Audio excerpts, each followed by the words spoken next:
Hi, welcome back. This is chapter 4, and I'm Namrata Singh. I'm your coach journey person on this journey called Whatever Papa Told You is Wrong. And this is a shift in perspective because the eras have changed. We have moved away from industrial era to knowledge era.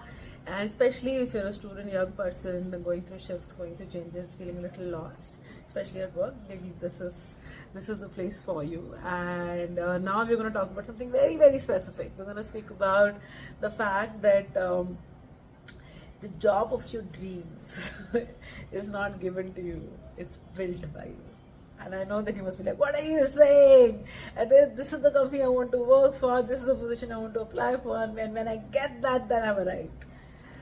Yeah, true when you romanticize it, not really true in real life. And if it's your first job, then I understand why you're this excited. But if this is your third or fourth, then maybe you kind of know. And if you're a serial corporate person in corporate jobs, then you kind of understand that what I'm saying is right. I have met people at the lowest of the jobs being really, really happy, and I've met people at the highest of the jobs being miserable because they kind of don't look at the job as the sum of total of who they are. They look at it as bunch of tasks and carry it. As long as they tick mark that, then it's a job with the right credentials, the right status, the right card, etc., and calling cards, etc. They just like to tout the fact that I'm SVP of somewhere, or I'm VP of this and that, and I'm in the coolest sector, so AI, for example, and I'm in Bangalore because that's where all the fun is happening, or I'm in the Silicon Valley, or I'm in China, all of that, right? If you're in the coolest sector at the highest job, you think that's that, but that's not really true. You take a person, you infuse any job, and it could be a janitor, with the personality of that person, and suddenly that job has arms, legs, heart, gut, everything. And I think that's what you're aiming for, because more and more it will not be the it will not be the credentials that matter. What will matter is the readiness. You may get a very high level job at a very young age, and you may have to do a very, very tedious job at a very high position, because detailing could become part of what senior management may have to do, and not and looking at the macros could be something that somebody at the start of their careers might have to do. And this is a complete reverse of what the way it used to be. And if you're looking at being a founder, then you have to be both macro and micro. You can't just be looking at the details, you can't just be looking at the higher ends. You have to look at both. Everything that you look at needs to kind of stay true to you, because as a founder you have to stay true to the idea for a very long time. You may think that I'll be able to do this in 90 days, but it could take 9 years. And do you have the staying power, and is the idea resonating enough with you on a soul level that you can kind of stay with it longer?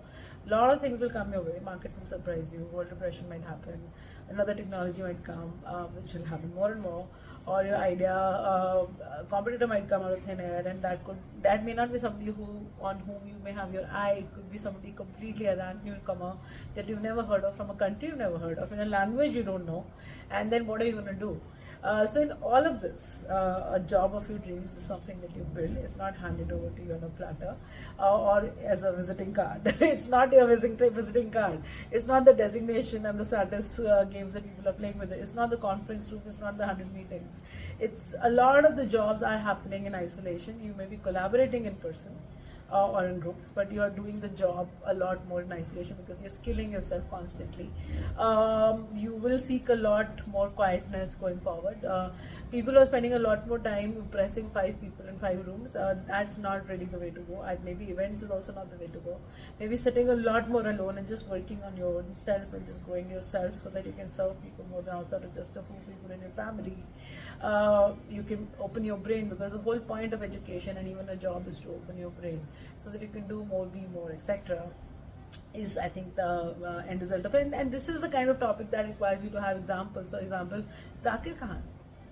Zakir Khan is he's a comic, he's a poet, he does one-person acts, he's performed all over the world.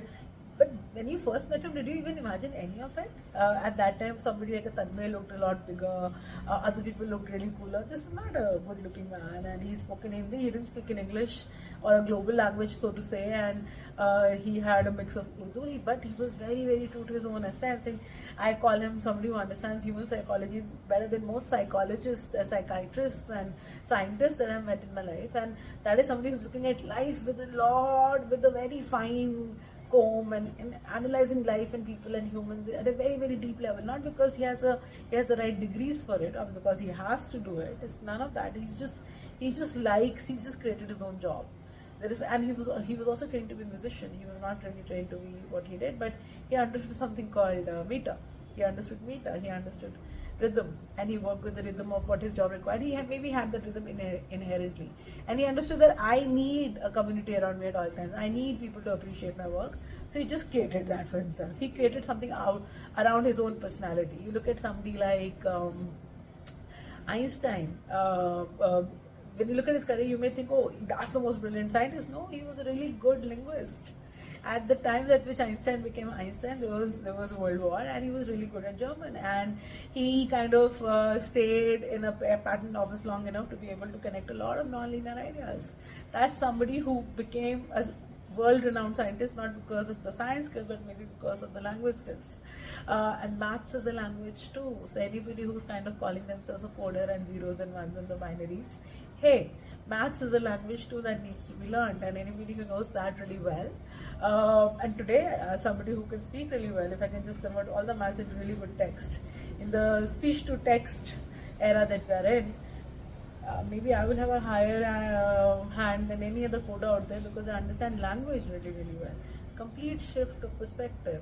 Are we moving away from the era of nerds to the era of educationists, or people who can really speak well, who understand languages, not just one but many? Anybody who knows 3 to 5 languages today has a very huge upper hand. So if I had to teach the children around me anything, I'll teach them languages. I will make them understand world history. I'll make them understand perspective. I'll make them understand going deeper. I'll make them understand self-study. All of these are skills which are not really being taught to us around us as job skills, but maybe this is the largest job skill that you can have. Selena Gomez, somebody who has autoimmune, has dealt with lots of relationship issues and all of that, who's just, I think maybe has had to learn an emotional language, who's created a life out of the emotional safety that she was seeking. So she just made herself emotionally safe first, and look at the body of work. She's younger than most of us, her body of work is vaster than most of us. Had she listened to the traditionalists saying, if you come to a Disney club, these are the 5 things you're supposed to do. She did none of that.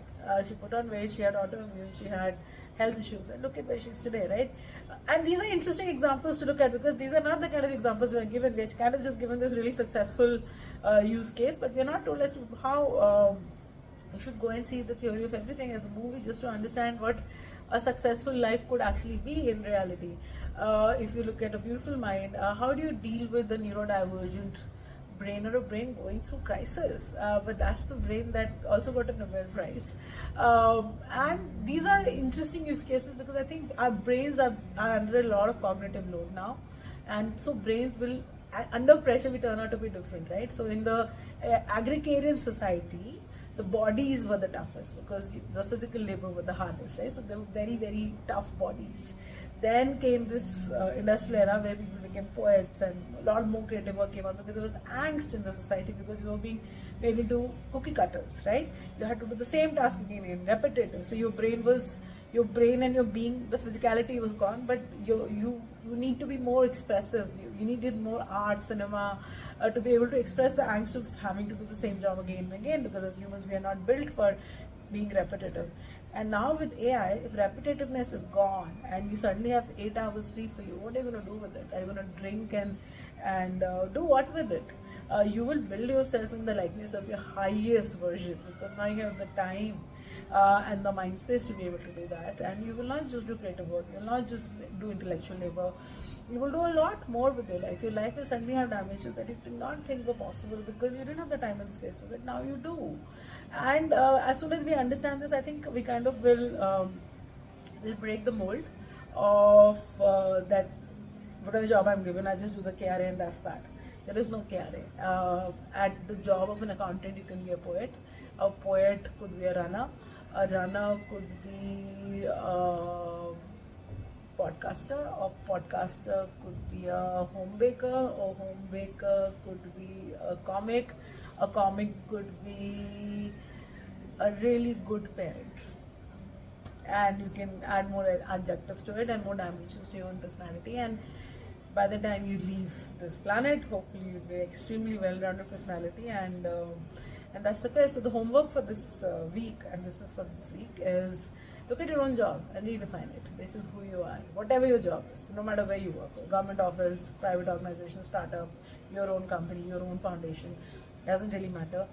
Redefine it in your own likeness and not in the likeness of what the people told you have to do to be successful at what you do.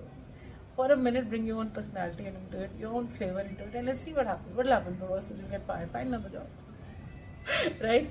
But if suddenly your own flavor is accepted, then you will go to office happier. You will be more of you, and the idea here is that no matter what corners of the world you inhabit, you can be more of yourself, so that the mental cognitive load that's coming your way, with all the information that's coming your way and all the skilling that you have to do on a daily basis, you're able to handle it better because you have corners to take out steam.